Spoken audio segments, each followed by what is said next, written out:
अस्य श्री आदित्यकवचस्तोत्रमहामन्त्रस्य अगस्त्यो भगवान् ऋषित् अनुष्टुप् छन्दः आदित्यो देवता श्रीं बीजं शक्तिः सूङ्कीलकं मम आदित्यप्रसादसिद्धिर्धे जपे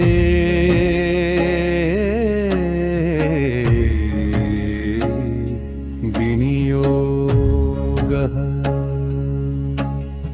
जपाकुसुमसङ्काशं द्विभुजं पद्महस्तकं सिन्दूराम्बरमाल्यं च रक्तगन्धानुलेपनम्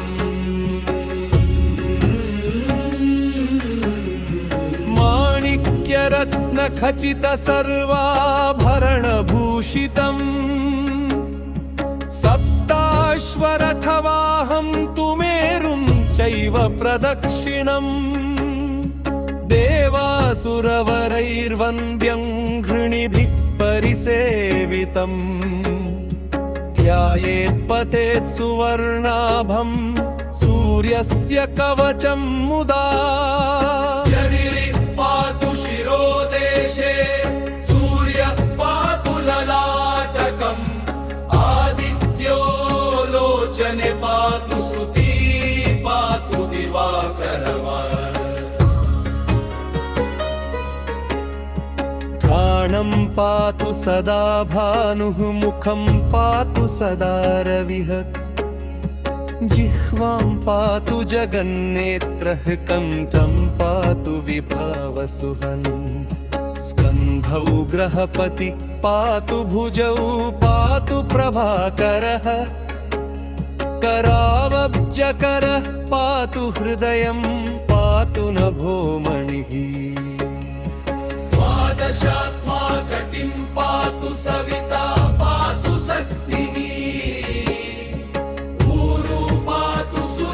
श्रेष्ठो जानुनी पातु भास्करः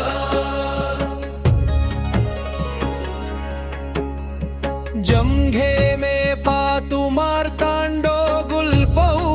पातु त्विषां पतिः पादौ दिनमणि पातु पातु मित्रो येऽखिलं वपुः आदित्यकवचं पुण्यमभेद्यं वज्रसन्निभम् सर्वरोगभयादिभ्यो मुच्यते नात्र संशयः संवत्सरमुपासित्वा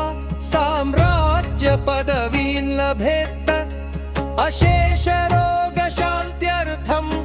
ध्यायेदादित्यमण्डलम् आदित्यमण्डलस्तुतिः अनेकरत्नसंयुक्तम् स्वर्णमाणिक्यभूषणं कल्पवृक्षसमाकीर्णं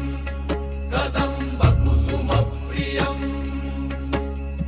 सिन्दूरवर्णाय सुमण्डलाय सुवर्णरत्नाभरणाय तुभ्यं पद्मादिनेत्रे च सुपङ्कजाय ब्रह्मेन्द्रनारायण शङ्कराय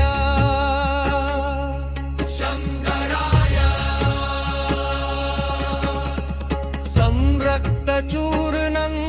ससुवर्धतोऽयम् सकुङ्कुमाभं सकुशं सपुष्पम् प्रदत्तमादाय च हेमपात्रे प्रशस्तनादं भगवन् प्रसीद इति श्री आदित्यकवचम्